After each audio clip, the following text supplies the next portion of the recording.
മറ്റൊരു പ്രധാനപ്പെട്ട വാർത്തയിലേക്ക്. ആരോഗ്യമന്ത്രി വീണ ജോർജിനെ തെരഞ്ഞെടുപ്പിൽ മത്സരിപ്പിക്കരുതെന്നാവശ്യപ്പെട്ട് ഭർത്താവ് ജോർജ് ജോസഫ്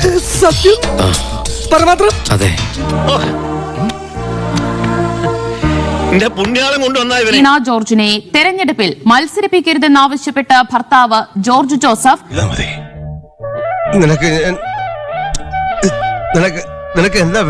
CPM നേതൃത്വത്തിന് കത്ത് നൽകി.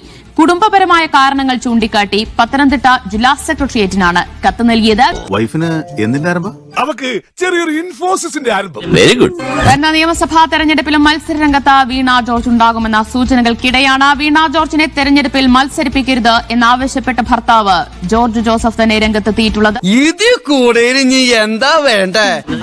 അല്ല, പ്രഭാകരേട്ടന് വീട്ടില് വിലയില്ലെങ്കിൽ നാട്ടില് പുല്ല് വില. അദ്ദേഹം ഈ ആവശ്യം CPM നേതൃത്വത്തിന് മുൻപാകെ കൊണ്ടുവന്നിരിക്കുകയാണ്. CPM നേതൃത്വത്തിന് കത്ത് നൽകിയിരിക്കുകയാണ് വീണ ജോർജിന്റെ ഭർത്താവ് ജോർജ് ജോസഫ്. കുടുംബപരമായ കാരണങ്ങൾ ചൂണ്ടിക്കാട്ടിക്കൊണ്ടാണ് പത്തനംതിട്ട ജില്ലാ സെക്രട്ടേറിയറ്റിന് അദ്ദേഹം കത്ത് നൽകിയത്. അതെ സാറേ, ഞങ്ങൾ വഴക്കാം. തന്നെ മൂച്ചേട്ടെ ഒന്ന് പറഞ്ഞ രണ്ടാമത്തെ തുണി പൊക്കി കാണിക്കും. ഞാൻ അഹങ്കാരത്തിന് കയ്യും കാലും വെക്കുക, എന്നിട്ട് പെണ്ണെന്ന പേരും. കേന്ദ്ര കമ്മിറ്റി അംഗം തോമസ് ഐസക് വിഷയത്തിൽ സംസ്ഥാന നേതൃത്വത്തിന് റിപ്പോർട്ട് നൽകി. എന്നോടിത് വേണ്ടായിരുന്നു.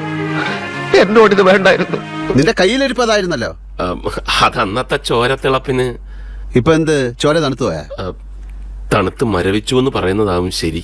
ഓർത്തഡോക്സ് സഭ മുൻ സെക്രട്ടറി കൂടിയായ ജോർജ് ജോസഫ് സംസ്ഥാന ജില്ലാ നേതാക്കളുമായി ഫോണിലും നേരിട്ടും സംസാരിച്ചതായാണ് വിവരം. ഒരുപാട് കൊല്ലായിട്ട് ഈ നാടിനു വേണ്ടി കഷ്ടപ്പെടുന്നതല്ലേ, ഇനി കുറച്ചു കാലം റെസ്റ്റ് എടുക്ക്. നമുക്ക് ആരോഗ്യം നോക്കണ്ടേ? അപ്പൊ അതിനൊരു തീരുമാനമായി.